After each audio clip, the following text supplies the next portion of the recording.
Church. How's everybody doing this morning? That good. Okay. Well, my name is Mike. It's a privilege to be here with you this morning. I am here because Ron is on a cruise. So, lucky you. Lucky you. You know, there are some great arrivals in this world. Some really great arrivals. Maybe some of you are sports fans, and you are anticipating and expecting that the latest recruit on your particular team is going to bring great dividends of wins. You are anticipating that one person, two people, will bring about great results. Maybe some of you have anticipated the arrival of someone who has had to go overseas. You have known a family member, they have had to go overseas, and the closest that you could get to them was maybe a screen, and you longed for the opportunity to be able to touch them and to hold them and to be with them. And they're finally coming home, and you are anticipating that arrival with great expectations.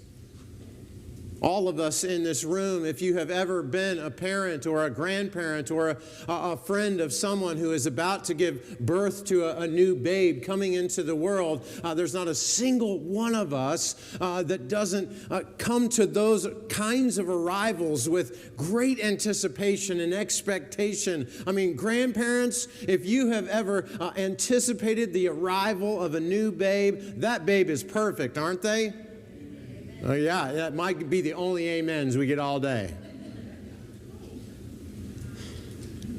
And that kind of anticipation, that kind of expectation is also true of what comes when the Jews are expecting and anticipating the arrival of Jesus when he comes into Jerusalem in his final week of ministry.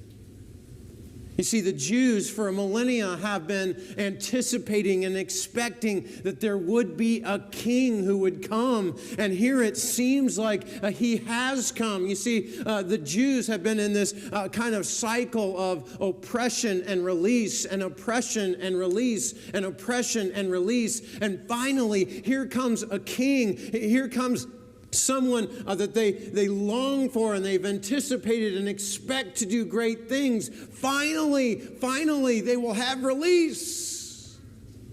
That's why they're standing on the curbs shouting, "Hosanna, Hosanna, blessed is he who comes in the name of the Lord." It's because they are saying, God saves. Now that he's come, now that he's here, all will be set right.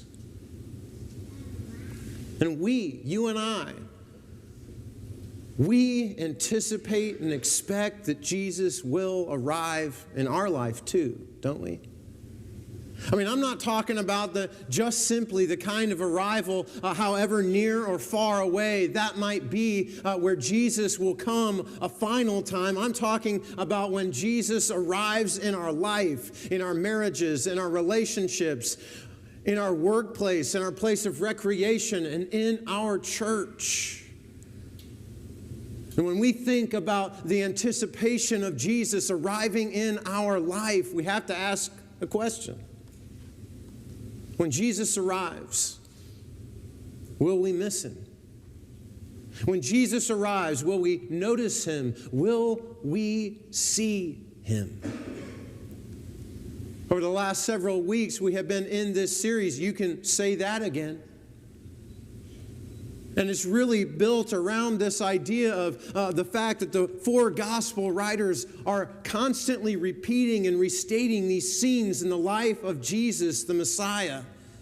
And we're walking into them and we're asking questions. What does this say about how we go about living our life? And this morning, as we jump into the triumphal entry, as Jesus arrives in Jerusalem in his final week of ministry, it shows us the kind of king that Jesus is and the kind of kingdom that he comes bringing. The triumphal entry in these stories exist for us, and they show us who the Messiah is going to be and the kind of reign that he will deliver. And one of the areas that we find out about of Jesus as the King is that he is the King of peace. When we read the accounts of Jesus coming into Jerusalem, we recognize that he is a Savior, he is a King who deeply longs for the peace of his people as he brings his presence. In Luke chapter 19, in his particular account of the triumphal entry, Jesus is met with praises of those on the street corners. And in verse 38 says, "Blessed is the King who comes in the name of the Lord, peace in heaven and glory in the highest." It was interesting as I prepared this week, as I looked at all of that, this praise from those on earth on a street corner resembles the kind of praise that's being given from angels in heaven at Jesus' first arrival. He's not only the King when Jesus arrives into Jerusalem, he's also the King of peace when he arrives on earth. Listen to this in chapter 2 of Luke in verse 14. Notice the similarities. Glory to God in the highest heaven, and on earth peace to those on whom his favor rests. And that's not all. When we read just a few verses later in chapter 19, we see again that Jesus has this deep sense of longing to bring presence, and with his presence, peace to his people. In verse 40, verse 41, as he approaches Jerusalem, this is Jesus. He sees the city and he weeps over it. And notice what he says. If you, even you, had only known on this day what would bring you peace. But now it is hidden from you. You see, the context of these couple of verses is that Jesus is looking into the future of Jerusalem. There is coming a day, not long from this time, when Jesus looks into what's going to happen in Jerusalem. There's going to be a siege around Jerusalem, and horrible things are going to happen inside the city walls.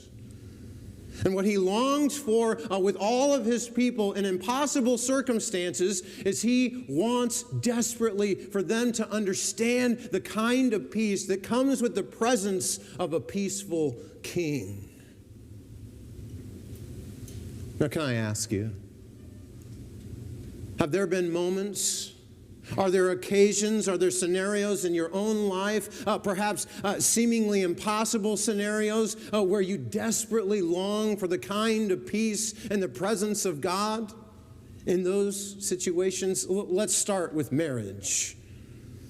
Anyone who's been married for any length of time knows that in this deeply connected relationship, there's an ebb and flow. At times, there can be conflict. And isn't it true that Jesus, as the King who can bring peace because of his presence, has the opportunity to bring peace into that relationship? Do you want Jesus to arrive in your marriage to bring peace?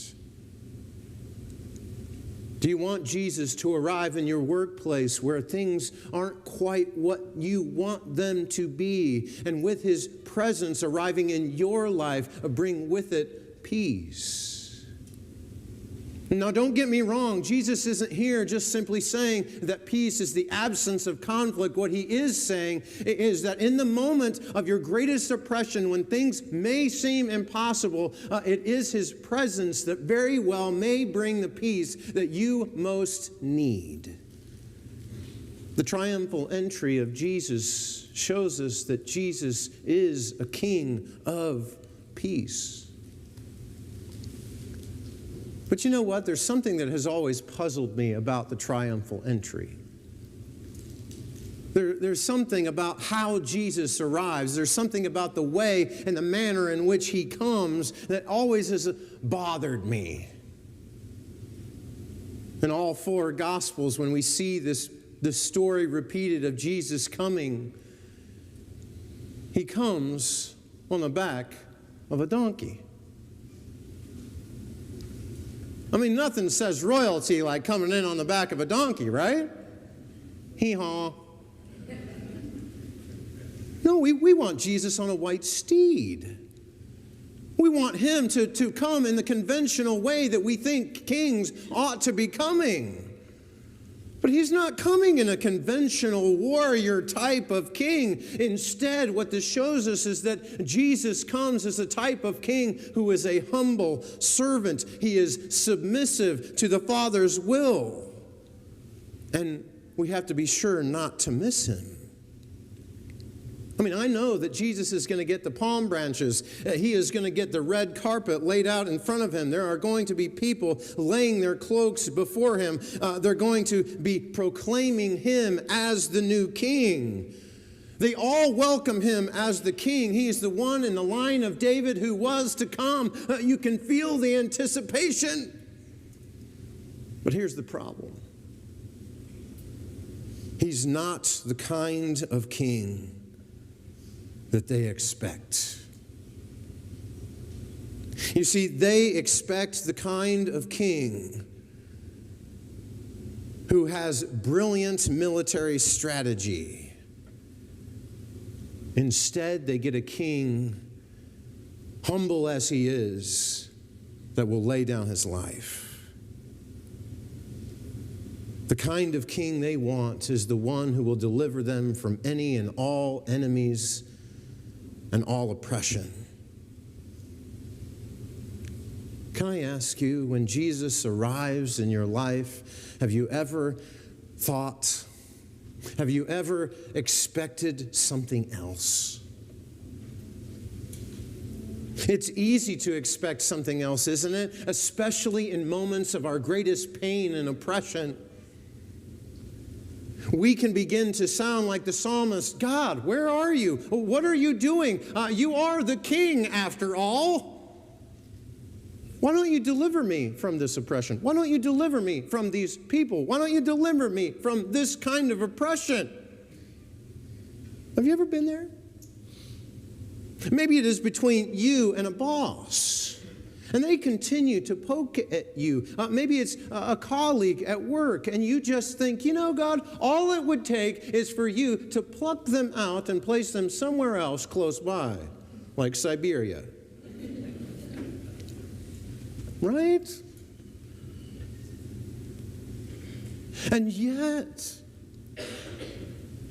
if we're not careful, if we expect that kind of king, we may miss Jesus. You see, while Jesus joins us in our pain, we may very well miss him if we don't see him as the servant, humble king that he is. Because he's told us why he came. He did not come to condemn the world, did he? He came to save the world through him. He came to save us, not from our enemies, not from our pain, but from our sin.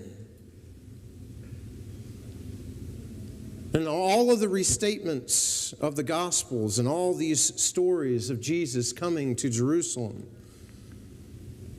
please don't be surprised that the way in which you and I are most able to enjoy the peaceful, humble King is when we embrace his subversive kingdom. You see, we will enjoy the peaceful, humble servant king most when we live like Jesus is in charge. When Jesus comes to Jerusalem that final time, he has all the power. He could, at a snap of his hands, have all of the angels come and gather around him.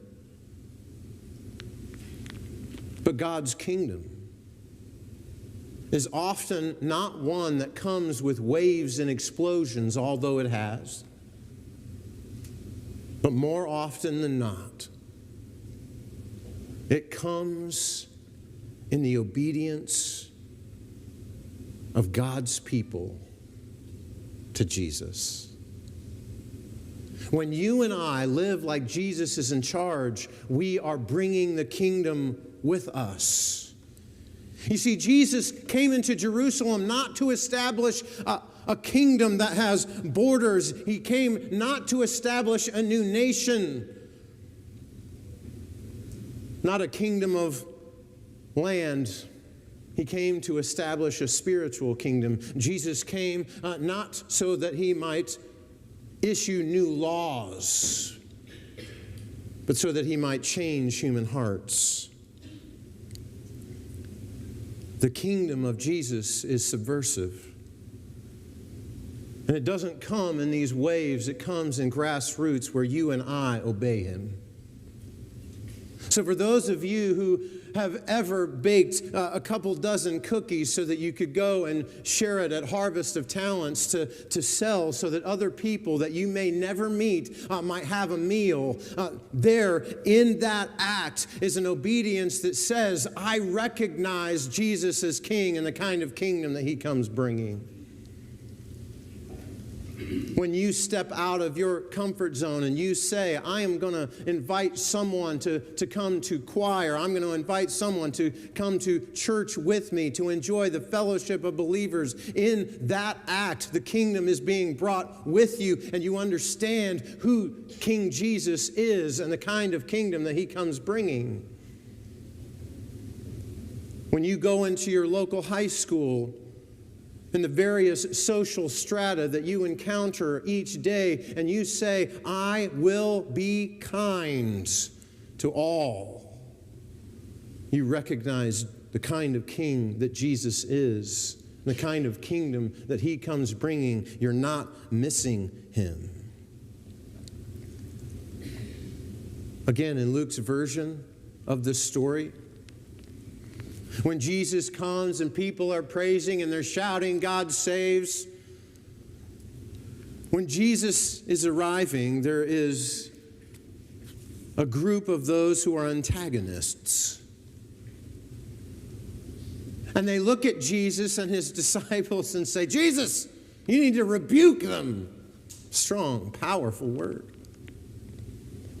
It reads like this. Some of the Pharisees in the crowd said to Jesus, Teacher, rebuke your disciples. And Jesus says this, don't miss it. If they keep quiet, the stones will cry out. Do you catch that? If the people miss Jesus, the stones will not. Church, when Jesus arrives in your life, when he arrives in your marriage, when he arrives in your relationship, when he arrives in your place of business, when he arrives where you work out, when he arrives in your church, when he arrives wherever it is that you happen to be, when Jesus arrives, don't miss him. Jesus is my King. Don't miss him.